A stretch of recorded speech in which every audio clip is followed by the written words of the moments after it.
My next guest in the program to talk all things global affairs is former Pentagon advisor and commander in the US Navy Reserve, Jason Israel. Jason, thanks very much for your time today.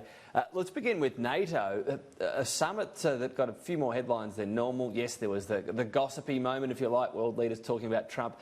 But the news out of this was Macron talking about whether or not France might even stay in NATO. I mean, this is a pretty serious force for stability that is now looking unstable.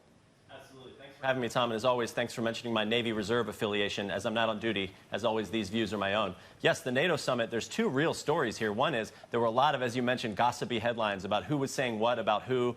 There was a recording about some of the world leaders talking about Trump, and of course that caught a lot of headlines.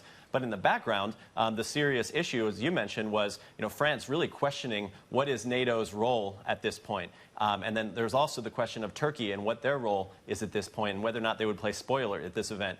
So those were a lot of the stories leading up to the NATO summit. I can actually say that in the background, the declaration that came out of the NATO summit and the substance that came out was actually quite normal. The handful of things that were proposed were pretty well reasoned.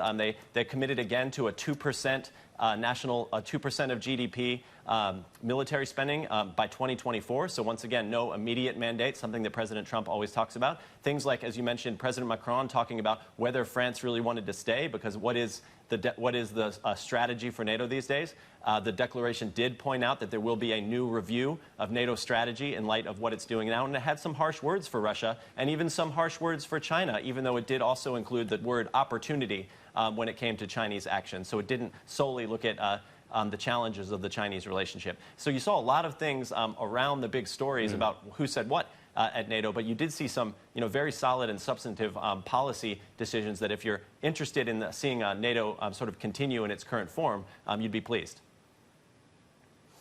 All right, so not all bad news beneath the headlines, I suppose. North Korea, the headlines here are pretty troubling, talking about a Christmas gift for the US. It can be sort of whatever the US wants, depending on its actions. The concern here is it might be long-range missile testing. Now, Donald Trump's been saying, well, the talks weren't a failure because at least they're not doing long-range missile testing.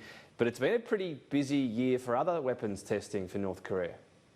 It has. And, Tom, we talked before about every time President Trump states that, well, it's just short-range missiles, he's sending a pretty clear message to our allies, the U.S. allies that are within the region that might be within the range of those short-range missiles. To him, really, it's only the long-range missiles that matter. So put that aside. And there is a history here when you talk about that North Korea is talking about a Christmas gift, that they do often align some of their missile testing with U.S. holidays. They just did on Thanksgiving last week. They've done historically on July 4th for the United States holiday. So that's not unusual. But what we see here is very normal for the cycle of North Korean diplomacy, which is they'll make some challenge that causes some crisis and controversy, and then try to use that as leverage to bring back to the table. And the Kim Jong-un reportedly spends a lot of time watching U.S. television and knows what political spot President Trump is in right now, and might be thinking that President Trump needs a political win with this deal, needs to show that there is substance behind this relationship that he often talks about with Kim Jong-un to actually get to a deal. But it's not looking like that right now. And of course, there have been some pretty serious barbs traded here, Tom, between Rocket Man and I think Senile Dotard was passed back and forth. And then you might have seen that Prime Minister Abe of Japan, once he went brazen against the missile launch of North Korea last week, I believe that he was called a perfect imbecile and a political dwarf by North Korea. So some really tough language going back and forth here. At least he's perfect, I guess. Well, on the political front domestically, for Donald Trump, the US House has passed this China sanction bill. So this is another one. The previous one was about Hong Kong. This is about Uyghurs in detention. And this is sort of, well, even if Donald Trump wants to be conciliatory towards the Chinese on the front of the trade war right now, this isn't giving him much choice. Right. So this is just of the analogy. If you just had a left hook, now you have a right hook coming in.